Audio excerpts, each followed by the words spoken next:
The I-950 was a twist on Skynet's tried and tested Terminator model. Instead of a machine covered in flesh, the I-950 was almost 100% organic, not built but grown. Skynet had created its very first humans and its first true abomination. The idea of a fully human infiltration model came from Skynet's failure to wipe out the human resistance high command. With infiltrators such as the T-800, and it deemed a fully organic organism was the only way to infiltrate perfectly into the resistance and gut it from the inside. The creation of the I-950 was a major scientific effort by both Skynet and its human collaborators, with the Luddite scientist being a major contributor to the program. It required not only machine logic and perfection, but a dash of human ingenuity. So deep in one of Skynet's research facilities, this major breakthrough did occur in 2021, and the first I-950s were born. They enter the world as a baby with an inbuilt neural net processor deep inside their brain that has a direct link to Skynet and its machines. Unlike a normal human baby which must be nurtured and cared for, the I-950 immediately starts training, with it being coerced with holographic toys to crawl until it is exhausted. This is so it immediately begins to build its fitness and strength. After the first 4 years, it is injected with a growth accelerant which induces rapid aging to prepubescent age equal to that of a 10 to 11-year-old. While this process is ongoing, the I-950 undergoes social and psychological training from veteran infiltration units and even captured human prisoners. It also conducts combat training supervised by T-800 models. No doubt this training is brutal, and even a young I-950 could kill an adult resistance fighter with ease. During the puberty phase, the I-950 is allowed to age over the next few years naturally, due to the hormonal changes and interfering with this most likely resulting in damage to the I-950's body and mind. Skynet was especially vigilant during these years as I-950s that fell victim to emotional and natural urges were terminated due to their weakness, and if successful in passing this phase, they would receive another growth accelerant to rush them to maturity so they could complete their training and be sent into the field. I'll note even though the I-950s use age accelerant growth to reach their target age, once there, their aging slows down considerably, with the I-950s being able to stay in top physical condition for decades. This is not only for physical output, but also to keep them to the maximum levels of attraction, as Skynet realised very quickly that a pretty face could open many doors, and the embryos chosen for the I-950s were from the fittest, smartest and most attractive human subjects Skynet could source. The I-950's only machine component is its neural net processor and its links to the brain and body. This allowed the I-950 to get through metal detectors and even bypass train-resistant dogs who were exceptional at identifying infiltration units. These links are connected to everything from the spine to its toes, allowing for unparalleled control over the body's functions. This was extremely useful for infiltration missions where I-950s could, for instance, go to the bathroom.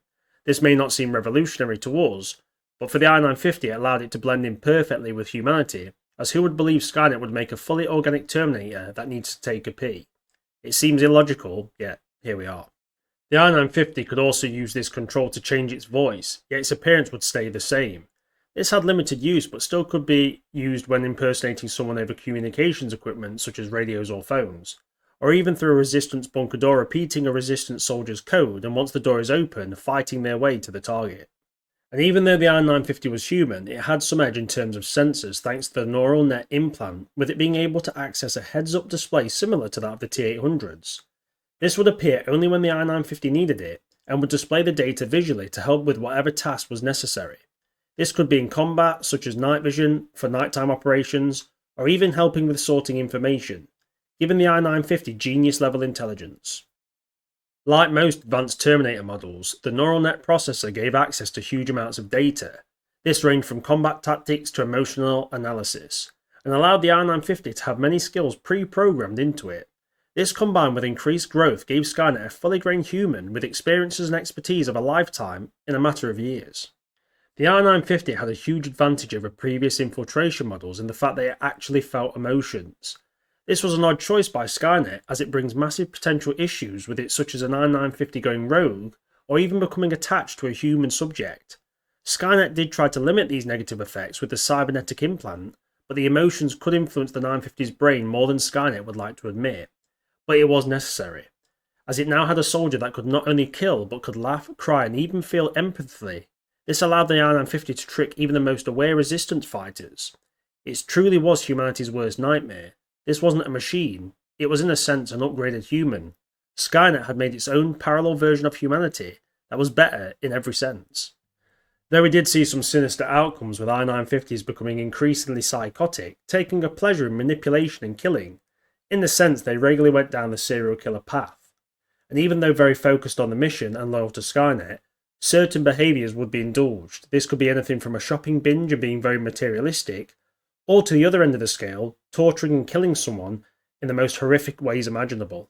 The I-950's combat abilities are rather odd, as it's essentially a human, but as we talked about earlier, the I-950 has perfect control over its entire body, and this leads to some exceptional athletic abilities, allowing them to control processes like glandular secretion, including adrenaline, and regulation of electronic impulses for faster reflexes, pain management, and precise muscle coordination.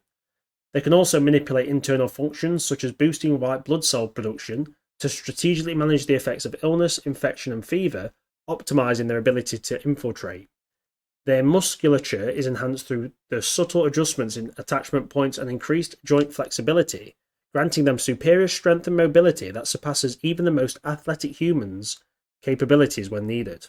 There's no actual number on the strength of the I-950, but it has been witnessed throwing people across rooms and punching through strengthened plate glass with ease. Now, to put it into comparison, I would say the I-950 is as strong as a top bodybuilder with the abilities of the best MMA fighters. But the fact that they have perfect form and control over their body, for instance, firing their adrenaline exactly when needed, makes them able to take on any human opponent. Yet something like a T-600 would beat one in terms of brute strength. But this makes sense as the I-950 is an infiltrator first and a combat model second. The durability of the I-950 is definitely its vulnerability. Compared to infiltrators such as T-800s, which can walk through hailstorms of small arms fire without a care in the world, the I-950's body is human, and even with its amazing control over itself, it's definitely a weakness. Still, it's tough to kill, with the I-950 ignoring pain, simply using it as a way to detect damage, and even with large amounts of damage, the I-950 can continue to operate, even if one would be considered dead in human standards. The neural net processor is able to conduct a restart protocol, which reanimates the body. Now this can happen seconds or even hours after the I-950 is declared dead. As long as its neural net processor is still intact, it can control any part of the body it's still connected to. Even if an I-950 has had its arms decapitated, its body could still wriggle across the floor, a terrifying sight to be sure. This means the only true way to neutralize the I-950 is a complete destruction of the neural net processor and the brain for good measure. We're talking zombie rules, ladies and gentlemen, so remember, double tap to the head and don't be stingy with those bullets. As an emergency backup, even if the body is completely destroyed and the neural net processor is still active, for instance if an I-950 has its head decapitated, the CPU is still able to communicate with Skynet and other machines. This is a great ability, as even if the mission has failed, other Skynet operatives could move in to complete the operation, and it also means Skynet knows if an infiltrator has failed and can plan accordingly for the fallout. It's been recorded by people who fought an I-950 that they seem to lack much worry about self-preservation, with them ignoring cover and sometimes attempting to rush their targets through hails of bullets, which tends to get them killed. This may be due to them receiving combat training from T-800s and trying to replicate their brutal combat style. Also, the CPU did have some limited EMP shielding, but nothing particularly impressive. It gives a glaring vulnerability to EMP and magnetic weapons being able to disrupt or knock out the CPU. Now I'm going to talk about some unique properties of the I-950. Some aren't too crazy, but some are definitely weird, so just a heads up, it's going to get a bit dark and strange. So first, the I-950 has an internal storage unit located in the abdominal area. To access this required surgery, as it was completely sealed under the flesh to make sure it was nearly undetectable. Now it could be used to smuggle advanced tech back in time, as it was located in a living organism, bypassing the rules of moving non-living metal through time travel.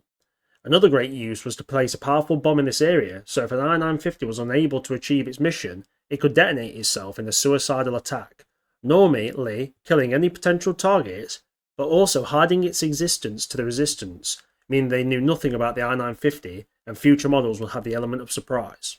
The I-950 fueled itself like any other human by eating and drinking, but it did have an internal biological fuel cell running off its bloodstream to power the neural net processor, and it even needed sleep, but could simulate an entire good night's sleep in 60 minutes.